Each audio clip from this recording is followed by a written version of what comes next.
When it comes to soybean seed treatments, there used to be one choice, Brian. Do you want to put inoculant on or don't you? Yep, and now what we find is across the country, a good share of soybeans are being treated not just with inoculant, but with other products too. It could be another biological product in addition to the inoculant. It could be fungicide, it could be insecticide, or it could be a combination of all of them. Well, most likely, and the most popular mixes right now are combination seed treatments. And there are just so many different components to talk through. Let's start with the biological side. First of all, when it comes to inoculants, soybeans are a legume crop, and you can have the Rhizobia species of bacteria that will colonize around that root. They'll take the exudates coming out of the root system, they'll use that for food. In exchange, they'll take nitrogen from the air, put it back into the plant. You probably already know all that stuff. But what you don't know is the strains of bacteria that we're using now are much better than the ones that were out just a few years ago because of research. Now we can look at different strains of Rhizobia bacteria rather than just saying, well, here's Rhizobia bacteria and dumping them in a box. That would be like saying we'll take all the guys in the Ag PhD studio today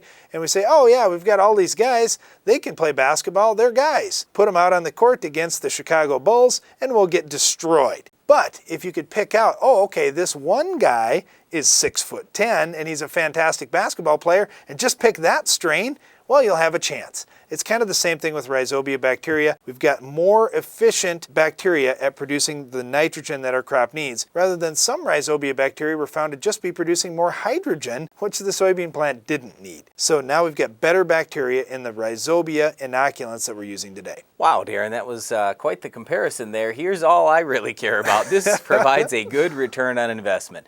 Normally, you can expect a minimum of 1 bushel per acre gain when you're putting inoculant on, and a lot of times it's 2 or 3 or more. But even if it's just 1, if you only spent $2 on the inoculant and you get $12 back, that's 6 to 1 on your money. How can you possibly beat that? It's a small investment, just do it. That will pay you good returns. The next thing you want to look at on this biological side of things is, let's talk about quick rits real quick. Quick rits is a combination of beneficial bacteria and fungi, but it's not the same bacteria as this Rhizobia bacteria that the inoculant is. The thing I like about quick rits is it's got solid science behind it. It's been out for a number of years, and we've used it on our farm for a number of years as well. We are using quick rits in corn and wheat, but in soybeans it's also very effective. What we found when we use inoculant or Rhizobia bacteria in addition to the quick rits, we get more gain than with either one of them separately. So with the quick rits, it has a bacteria and it has a fungi that are both beneficial to your crop growth. And what do they do? We get bigger root systems,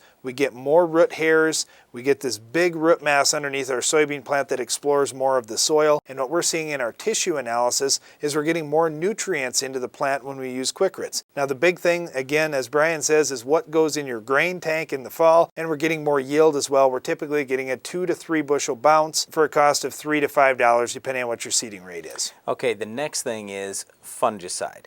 Now, I know not every year are you going to have disease problems. Not every year will you have Pythium or Phytophthora or Rhizoctonia. But you know what? If you have it 1 year out of 10, you can probably afford $2 worth of fungicide. That's really all the stuff costs. All right, and then our fourth choice here is insecticide. Basically, you've got this family of neonicotinoids, which would include Cruiser, Gaucho, and Poncho. Those are pretty much your 3 choices you have for insecticide. They're going to be pretty good on a lot of different insects. They'll just destroy bean leaf beetles. They'll suppress soybean aphids even later on in the season because they are systemic. They're going to move through the plant. They're going to protect from a lot of different insects, so that's a nice choice as well. Well, I like those insecticides, but the big thing for me is when I'm done planting soybeans, I'm typically right back into the cornfield spraying, and I don't get back to look at those soybeans as they just pop out of the ground and the first couple of leaves. And oftentimes we end up with bean leaf beetles, maybe even some cutworms. You just never know what you're going to have in the bean crop. And early on in the season, those systemic products in a tiny little soybean plant are at a very strong dose when an insect takes a bite. So you get great protection, especially early in the season with the insecticides. And our gains we're typically seeing are 3 to 6 bushels per acre. Well, that easily pays for a seed treatment, even if it costs $10. Well, it does, but you know, I never was very excited about using a seed treatment when the bean price was $5 a bushel.